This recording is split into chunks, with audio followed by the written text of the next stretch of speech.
Good morning, ladies and gentlemen. Yes, Dr. Oz has won the primary in Pennsylvania. This is another declaration of truth from your host, Terry A. Hurlbut.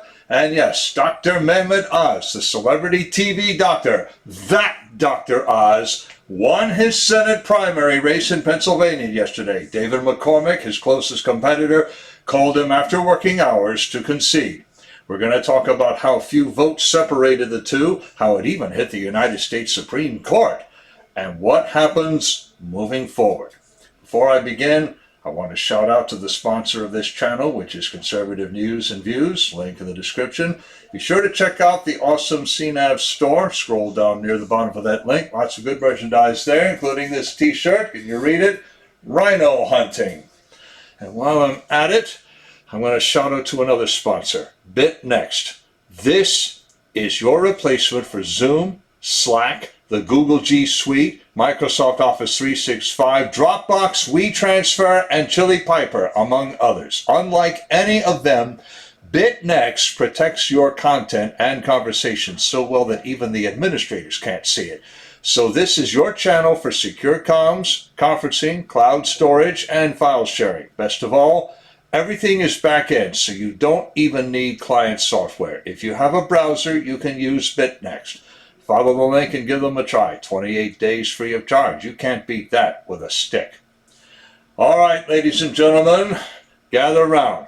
Yes, David McCormick did telephone Dr. Oz after hours. We have video of him, time-stamped at 6:30 in the evening. I have a link in the description to his tweet holding that video.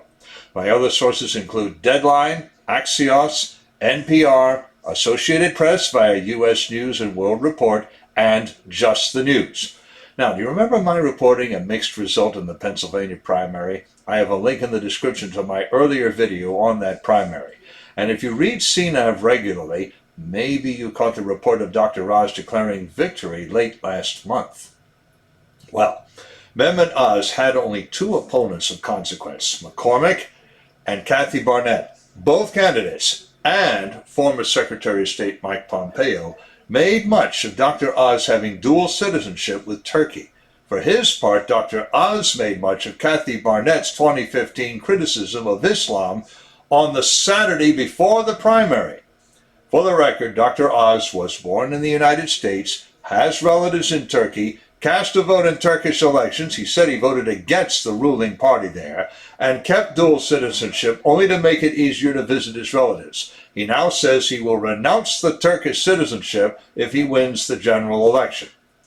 Oz led McCormick by 972 votes, which triggered an automatic recount.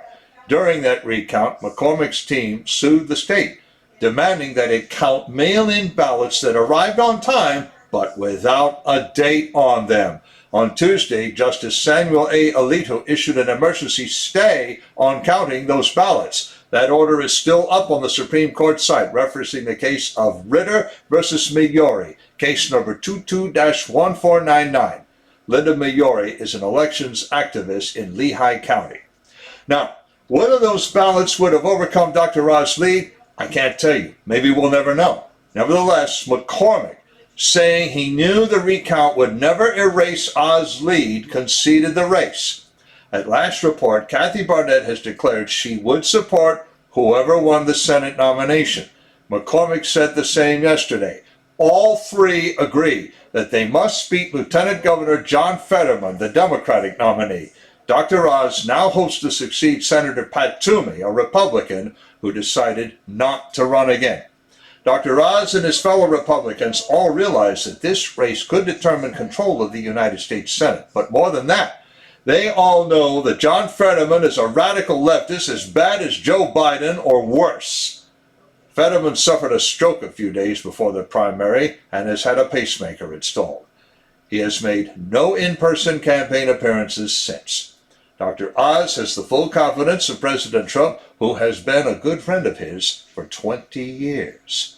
All eyes are now turning to the November election, and everyone knows that that campaign is going to be expensive, bitter, and savage. Links in the description to the article, to my earlier video about the Pennsylvania primary, to McCormick's concession speech, and to Conservative News and Views. I have another link to the awesome CNAV Store and to BitNext, as I also mentioned. And if you like what you've heard, you can like this video and subscribe to this channel. This is Terry A. Hurlbut delivering another declaration of truth and reminding you to let the truth set you free.